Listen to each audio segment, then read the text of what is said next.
Hi, my name is MachineHead, and this is not Understanding Fortnite. I'm going to start doing VOD reviews now. These reviews are totally free, guys. If you send these to me in a Twitch VOD link or YouTube video link in decent quality, I'll review them for you as long as you give me permission to upload it. These videos are going to be a bit less refined just because it's going to be me commentating on a VOD.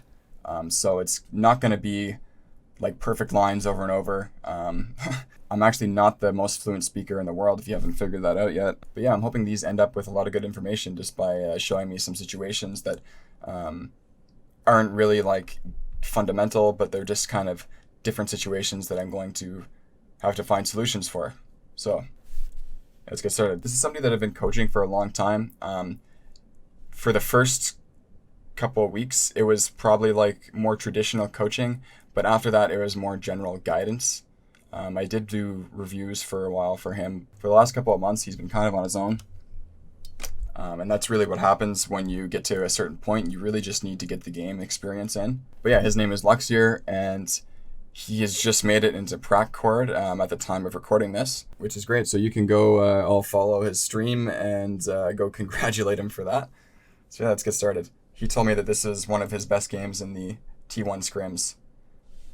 A lot of the video, he was playing some music, so some of the video is going to be muted. Actually, I'm probably just going to leave most of the video muted until we actually start getting a game.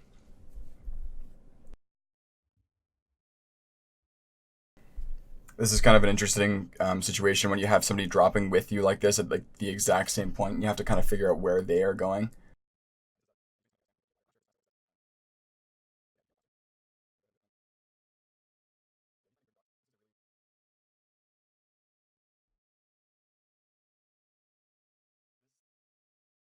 This POI has a lot of loot, and it's the only downside is it's a bit difficult to actually get to all the loot. Meaning that if you're gonna land here, you're gonna see Luckzier go through here. He actually has a pretty good looting route planned out. He lands up here, which is good because it's hard for people to really. Yeah, he's got this. He's got this really well planned out. Come on, man. Yeah, so it's actually really hard to shoot people when you're up on like natural high ground like this. And then this is great. You can just drop down into the water. And he's got kind of like a nice low profile kind of looting path here. I think I think he landed here for the majority of the T1 scrims, and it worked pretty well for him. He wasn't really contested super hard, although I think he is contested this time.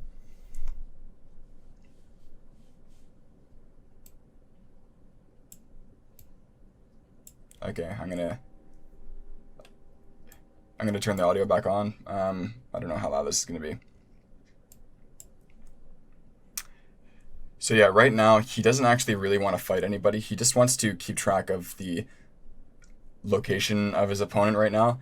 He should really just keep looting, and yeah, that's exactly what he's gonna do. Yeah, this VOD is gonna be less of a correction VOD and more of like a showcase. He specifically told me that this is one of his better games, and now he's set. He just got a blue or purple pump.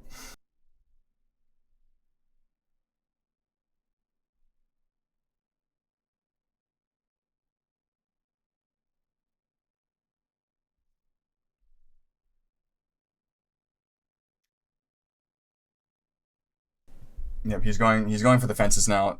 Fences have always really given a lot of metal. They give more metal per swing than the containers do. Although I would like to see him like at least swing a couple times at each container, or like as he's walking by here, I like to actually just like swing once at things and just kind of make my looting route a bit more efficient.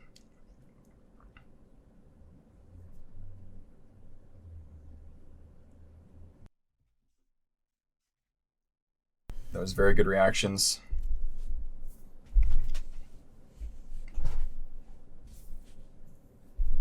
Oh, I wish I could see if that grenade landed or not because he actually threw that at a super high arc.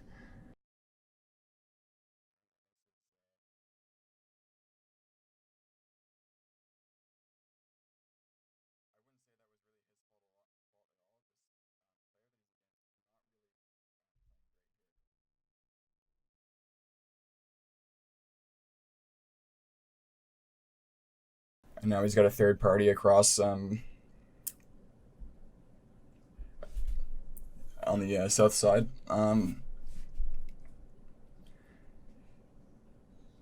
Yeah, so the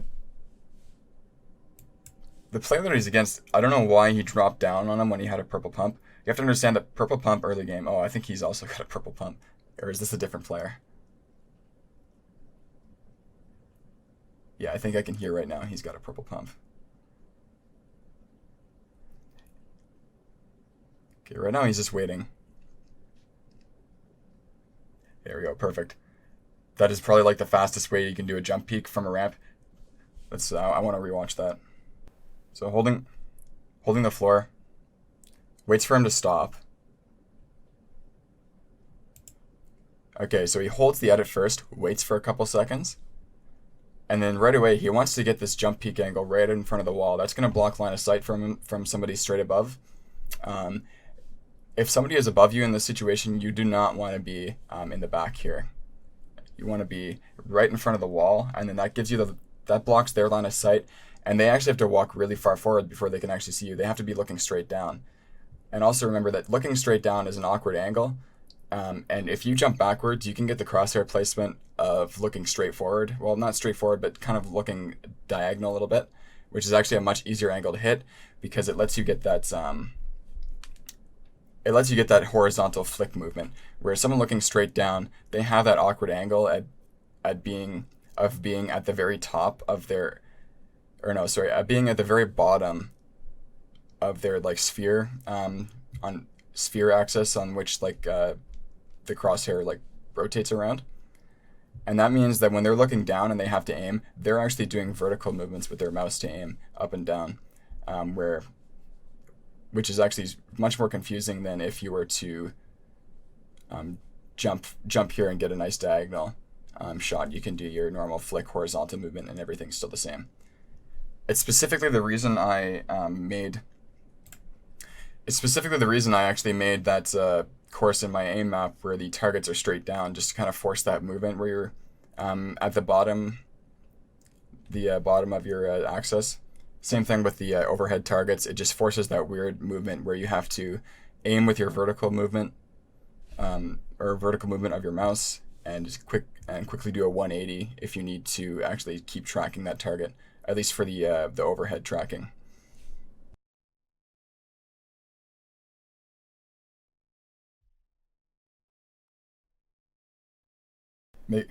He was above. But yeah, do you see that, making use of that like place range with the ramps? The ramps have a very good place range, and also your edit range. I don't think people make use of that very often. You can select edits from very far away, and you can also edit behind walls. So he actually opened that window and selected edit and moved back a bit. It's crouching around here. It's good for blocking line of sight.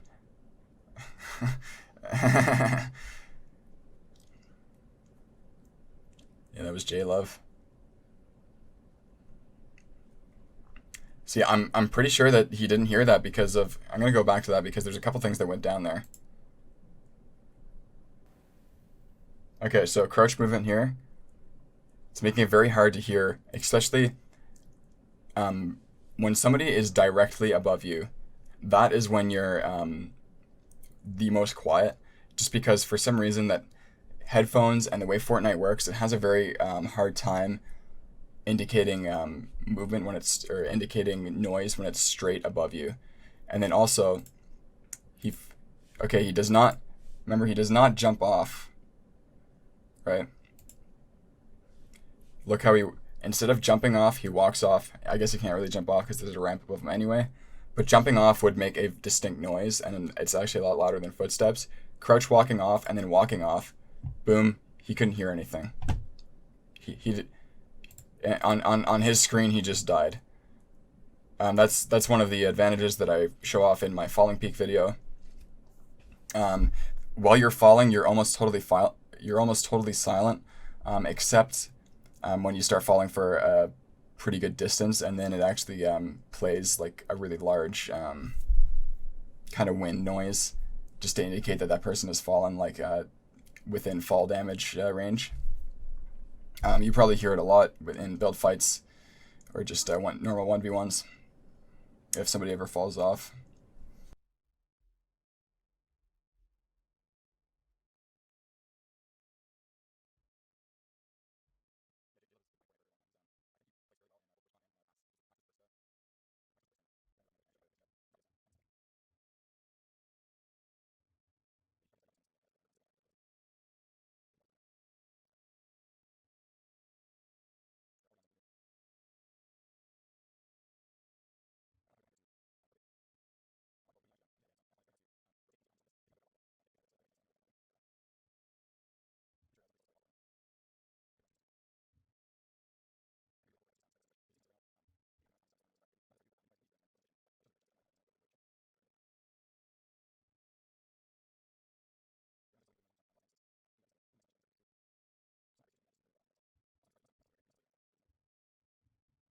Another thing I just thought of is back to the fight with J-Love. He actually was opening a chest, or was right next to a chest while Luckzier was walking above him.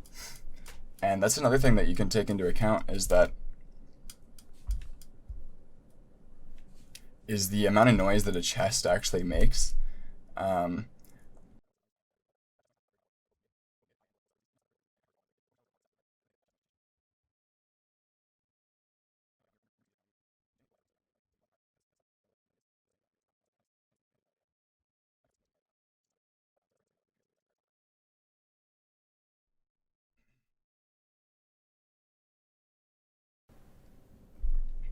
Okay, so he's in. I really like this technique with the cone, where he just places it down and edits it. It actually gives you a lot more line of sight cover than a ramp would. I guess technically you could do the same thing with a ramp and flip it too, but yeah, just having a ramp flipped that way actually gives you a large amount of line of sight cover, where if you sat on top of a ramp flipped the other way, your sides are actually much more exposed.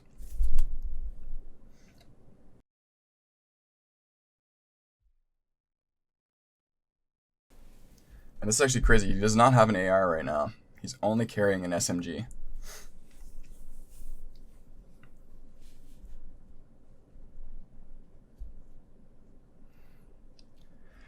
I would say the AR is actually really important in duos and squads, but I think you might be able to get away with not having one in solos. It's just very hard to, it's just very hard in mid game to play off of any AR shots that you land, just because you don't really have anything to, you don't really have any like sort of spam power or anything to really push that, unless you go and push right up to their box. The only exception to that would be if you're trying to get Storm Surge. So yeah, he actually watches him here go into that cone, so he knows he's in there. The audio here is actually muted, unfortunately, but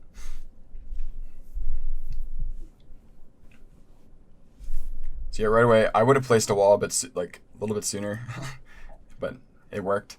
He was healing in there. So right here,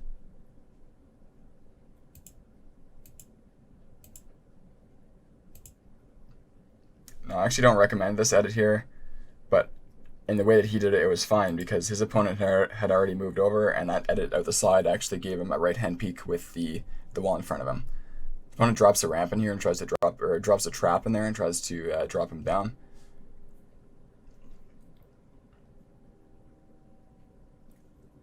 Using the grappler to kind of quickly destroy that. Okay. I think the trap not being there may have caught the opponent off guard, and just like thought he was a little bit safer than he actually was. Ooh, there is actually a trap on the wall. Wow, he actually stepped a bit out. I'm surprised that trap didn't go off. He sprayed through. I'm gonna look a bit closer at that. So when you're pushing up a ramp like this, by the way, it's very easy to phase through stuff. When you're walking forward through a wall, it's just the way the acceleration works is there's no other force that's like helping you get through that wall. But when you start walking up a ramp, you have an upwards force and a sideways force, and that's kind of what you need. If you look at all the techniques that are used to phase through walls, it all involves a ramp like forcing you up, and that's kind of how that works. So yeah, if you ever are on a ramp and have a floor and a cone above you, you can actually spray up through that, which is kind of interesting. So right here, he gets the right-hand peak right here, and he's actually editing from very far away, or getting walls from very far away. It's very smart. So he's got the nice jump peak here. He actually just jumps in the box. He wins the trade. He has no worries. He's got a purple pump. He can win the second trade after that and tank a shot if he needs to. It's great. The guy only had a green pump, or a green tack. He wasn't actually able to do any one-shot damage.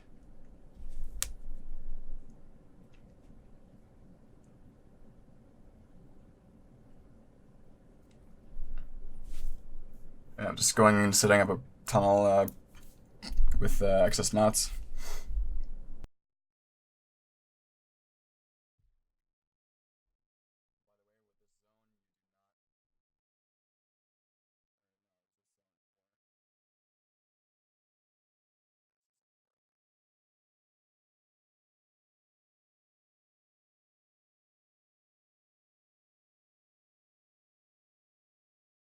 Yeah, so with zone 4, you do not need to go center.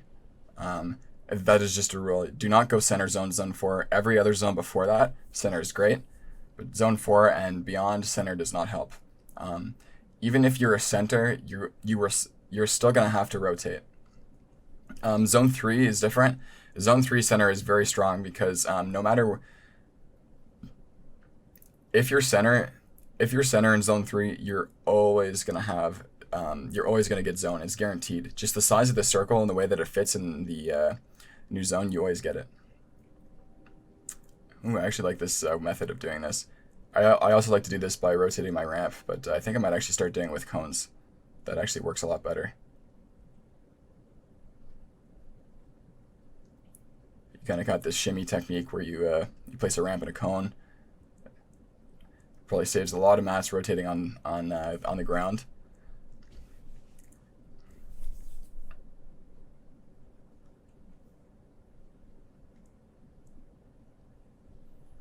And also when you're standing up on your ramp and you're kind of covered by the cone, it blocks a lot of line of sight from above. I'm going to go back to that whole rotation in general just to kind of show the location here. Yeah, and always be scouting. So he's got a good line of sight cover here from the hill, from the people behind him. The trees are also a very good line of sight of cover from the people higher up. Right here is a little bit dangerous, but he's watching right now. So yeah, there's a guy that notices him. There's a little bit too much walls that went down there, but that's fine. Building on a river is a bit awkward. If you don't get the wall down, you get a lot of, or if you don't get the floor down, you get a lot of stuff. So right now he's got the safe side with the storm, and he's probably saved a lot of mats with this rotate. I really like the way that he. Oh wow! So yeah, when you edit the cone like that, you can actually do almost like kind of like a turn with it. If you edit the 3 squares out, you have to have a wall out, or else it breaks. But yeah, that's cool. But yeah, you got in zone using barely any mats. The only thing that actually wasted a bit of mats was the walls that he placed earlier when the guy did start shooting at him.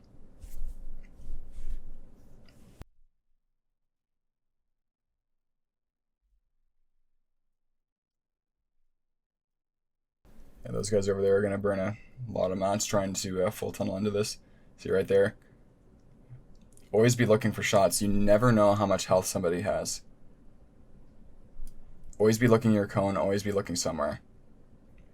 There's always going to be someone somewhere that just got lasered and has no heals and is within 1-shot range, and you will have no idea. Like,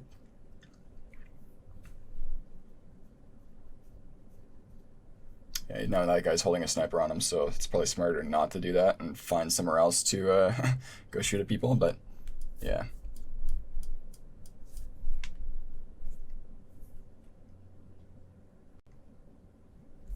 See what I mean?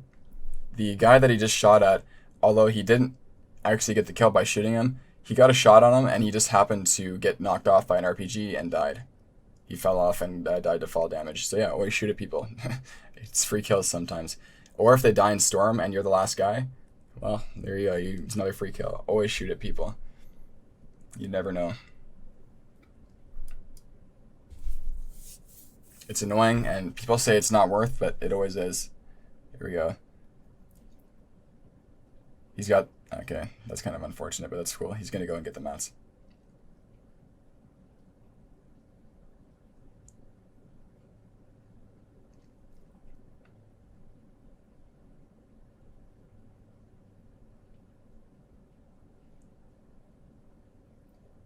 Yeah, right away you hear the guy behind him whipped around, built. Yeah, he's kind of doing those kind of stealth techniques or stealth tactics like in this, where you just kind of chill low ground and you wait for the other people that are rotating low ground, thinking they have a free rotate. And as long as you have like some sort of angle to hide behind, you can really see people coming in. And you have to kind of be ahead of zone to do that, just to wait for those things. But they're really good because you can get a nice like peak, like with a good crosshair placement, nice high damage shot. If you have attack, it's really easy. It's much easier to finish the kills if they don't build. But if they do build, the pump with the higher damage per shot is actually much better. See right here, he's just waiting. He's got a good like angle, line of sight, just waiting for people. There was that really hard to hit shot that I mentioned, where you have to look straight down. And I guess somebody else finished the guy for him, and he actually got his health back earlier, which is nice.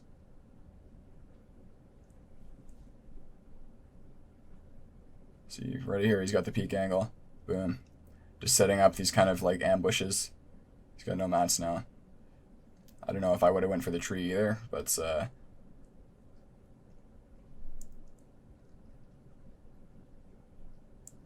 kind of scavenge everything he can. Right now he's prioritizing the shield over the wood. That he actually had quite a bit of time for farming over there. I think he could have gotten at least like 50 wood by now. Actually, probably a lot more. He could have gotten 100. Probably could have gotten around 100 wood just from hitting those. But I think he's waiting for this guy to try and take his mats.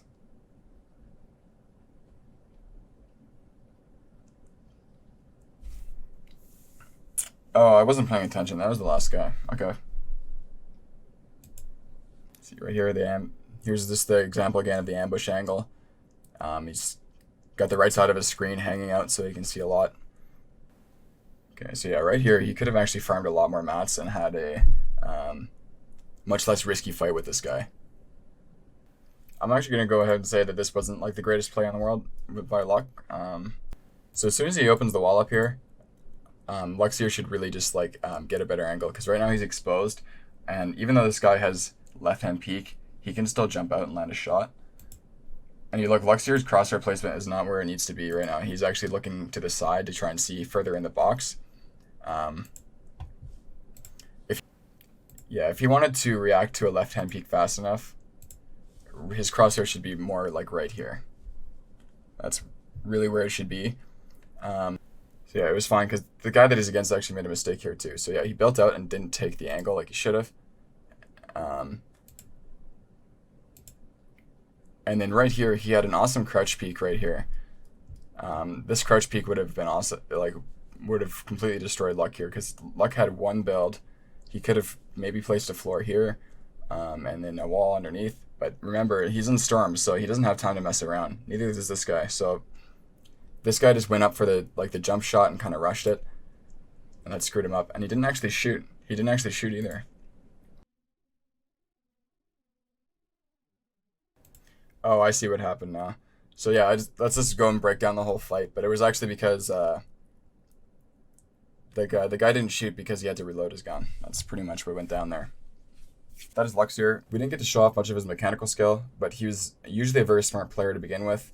Just the mechanical skill has kind of amplified that. Unfortunately, he doesn't stream a lot, but you should still go follow it anyway, because when he is streaming, it's a very interesting player to watch. Very different play style than what you're used to seeing. This is kind of combination of very smart but like mechanical plays. If you want to send in your own VOD for review, just join my Discord. Either just post it in the channel for VOD reviews, or you can send it directly to me. But that's it for this video, guys. Thanks.